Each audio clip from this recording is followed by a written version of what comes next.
Welcome back everyone, I hope you're all doing really well. In today's video I'm going to be showing you how I care for my air plants. I've currently got around 15 air plants in my collection and today it is watering day. So I'm going to go around, collect them all from the different rooms in my house and then I'll show you how I water my air plants.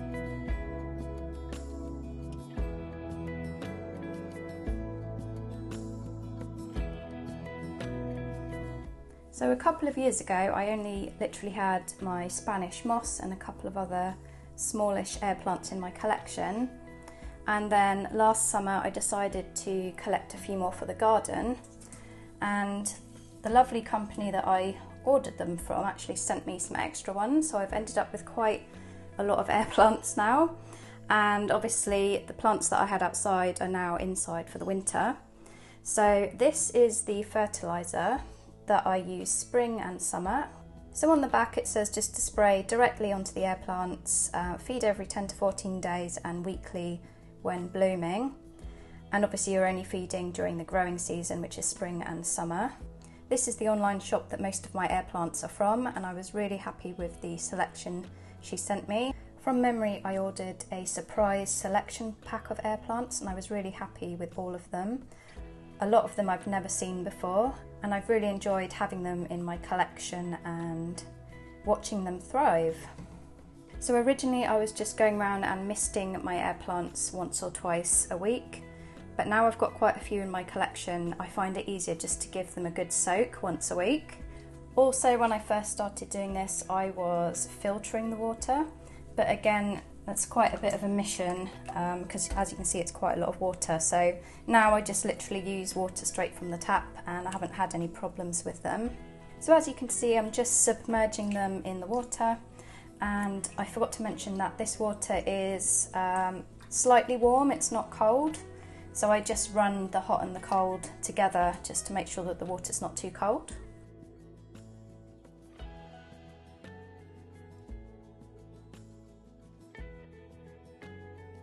So here they are on their spa day, having a nice soak in the sink. So I'm going to leave them here for at least an hour, and then I'll come back and I'll show you how I dry them off. I just remembered I've completely forgotten about these two in here. I do have a habit of sometimes forgetting about a couple of them, but I've got so many now and they're all dotted around the house everywhere, which is actually one of the things that I really like about them. You can literally put them anywhere. So they've been soaking for around an hour. One of them wasn't looking too good, it had pretty much rotted, and that was the one that I took out of my Coir ceramics mousse vase, so that's a shame, I had to bin that one. But all the others look okay, I've checked them over, they all seem firm and healthy, and a lot of them have got some new growth. So now what I do is I'll just turn them upside down, give them a good shake just to get any excess water out. You basically don't want to be allowing excess water to be sitting inside the air plant because that can cause rot. So you need to make sure it's all out. Give it a good shake, and then I'll just put them on my draining board upside down. This one's a little bit tricky to put upside down. And also it's a bit hard doing this with one hand, so also if there's any little tatty bits on them I'll just remove those. That brown bit there.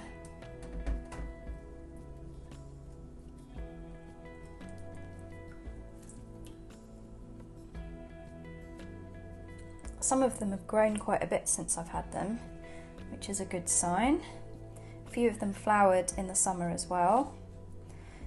So generally when they finish flowering they will die back, but they produce pups at the base of the plant, so you can propagate them quite easily. Just once the pups are big enough you can pull them off and grow them on as a separate plant. The Spanish moss is really easy to propagate. You can literally tear a piece off it and then it will just continue growing. This bit actually fell off the main plant in the summer because I think a snail had been eating it at the top, and this bit was on the floor, but it has actually at least doubled in length. So I've just tied some plastic coated wire around the top. I keep this one in the bar in the summer and in my living room autumn and winter. I honestly can't remember all the botanical names of these air plants, so I apologise about that. But I will link my original air plant haul video below for you, as that's got the names of them on the video, if you wanted to know. I really like this one. It's so unusual and unique. Oh, that needs to go upside down. This one's really interesting as well.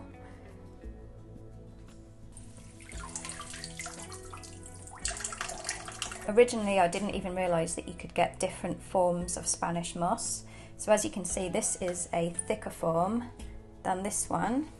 If you put them next to each other you can see it's much thicker. So I'm just going to be leaving them here for a couple of hours to dry off, and then I'll be putting them back around the house. As I mentioned, they're like really low maintenance, easy house plants. They seem to appreciate bright indirect light. I wouldn't really recommend direct sun, although this one that I have out in the garden in the summer, this does get a bit of direct sun and it seems to be fine. And I didn't actually bring this in the house until I think it was October time.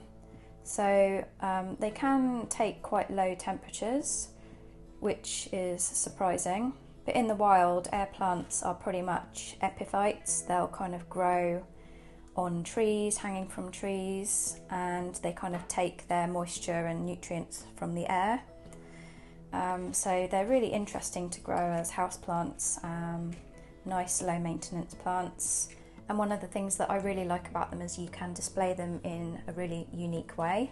One thing that I forgot to mention is the amount you mist or soak your air plants will depend on your home environment, so how warm your house is, and obviously the time of year where you live. I'm currently soaking them once a week, even throughout the winter, but generally my house is quite warm all year round. So I've just been continuing to soak them once a week. Once I've put them all back in their places, I'll attach some footage at the end of the video. Thank you so much for watching, everyone. I really hope you enjoyed the video and found it useful.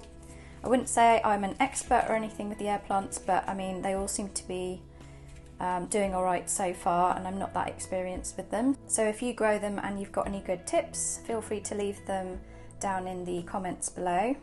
Take care, everyone, and I'll see you all soon.